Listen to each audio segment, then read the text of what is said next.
नमस्कार, मैं नेहा शर्मा आपके साथ और आप देख रहे हैं जस्ट इंडिया।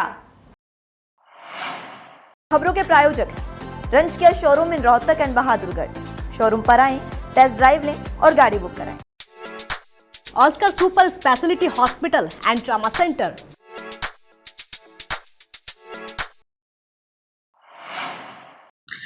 मीटिंग में काफ़ी हंगामा हुआ, लेकिन जैसे कि मैं मीटिंग में भी मैंने बार बार सभी से ये निवेदन भी किया कि आप मीटिंग का माहौल अच्छा बना के रखें, लेकिन बार बार कहने के बावजूद भी मीटिंग का माहौल ख़राब ही रहा। तो इसीलिए मेरे कुछ पार्षद साथी हैं जिनको मैंने उस मीटिंग से भी बाहर रखा है और अगली आने वाली मीटिंग में भी उनको डिबार किया है।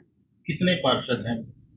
5 पार्षद हैं जिन्होंने मीटिंग में मेरे साथ भी बदतमीजी की है, हमारे मुख्य कार्यकारी अधिकारी के साथ भी बदतमीजी की है, महिलाओं के साथ भी अलग से भी बदतमीजी हुई है और बहुत सारी ऐसी बातें हैं जो वहां पर हुई और मेरे बार बार कहने के बावजूद भी वो बाहर नहीं गए। तो इसलिए मैंने उन पर अनुशासनात्मक कार्रवाई की है, जिसमें हैं अनिल कुमार, अमित रांगी, धीरज, सोनू और दीपिका। क्या आरोप है? इन्होंने सभी जैसे जनहित के कार्यों को रुकवाने की कोशिश की है, अपने पद का दुरुपयोग किया है कि भाई मैडम की विथ पावर हमें चाहिए, मैडम का ऑफिस हमें चाहिए, पीछे के जितने भी काम हैं उनको हम रुकवा देंगे, सिर्फ हमारे ही काम होने चाहिए, बाकी पार्षदों के काम नहीं होने चाहिए। तो जो हमारे एजेंडे में भी नहीं था और जो रूल और एक्ट के हिसाब से भी बाहर है वो चीजें, तो इसलिए मैंने उन पे ये अनुशासनात्मक कार्रवाई की है। कितनी मीटिंग के लिए डिबार की है या कितना टाइम?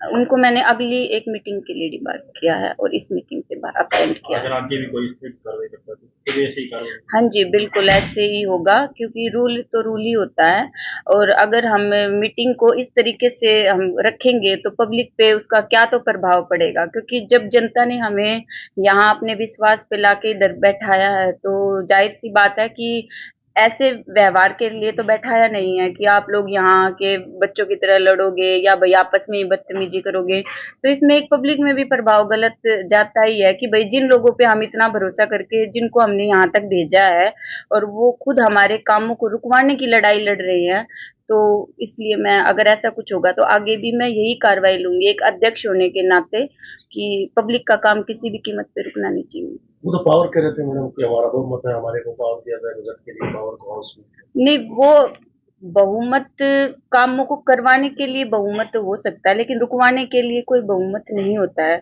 और उनका कहना था कि जो पहले से ही काम हो रखे हैं हमारी मीटिंग में, जो हमने पास कर रखे हैं, तो वो उनको रुकवाने की बात कर रहे थे, ना तो वो हमारे एजेंडे में थी और ना ही ये चीजें हो सकती है कभी भी कि भाई ऐसे आप जो पहले पास हुए कामों को रुकवा दे।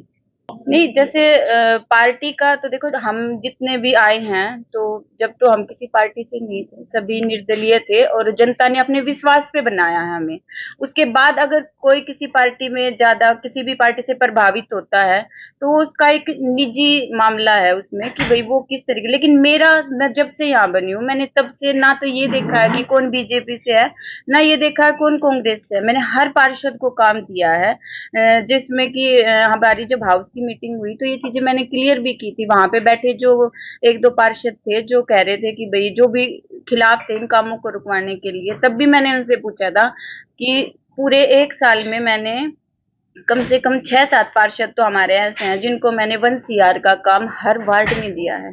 50 लाख से लेके 1 CR तक हर वार्ड में मैंने काम दिया है। अगर ऐसी कुछ बात होती उसमें, चाहे वो कांग्रेस से प्रभावित है, चाहे वो बीजेपी से प्रभावित है, चाहे वो किसी भी पार्टी से प्रभावित है, लेकिन मैंने कभी भेदभाव नहीं रखा और मेरा मीटिंग में भी यही कहना था, अगर मैं काम करवाऊंगी तो सभी 14 के करवाऊंगी।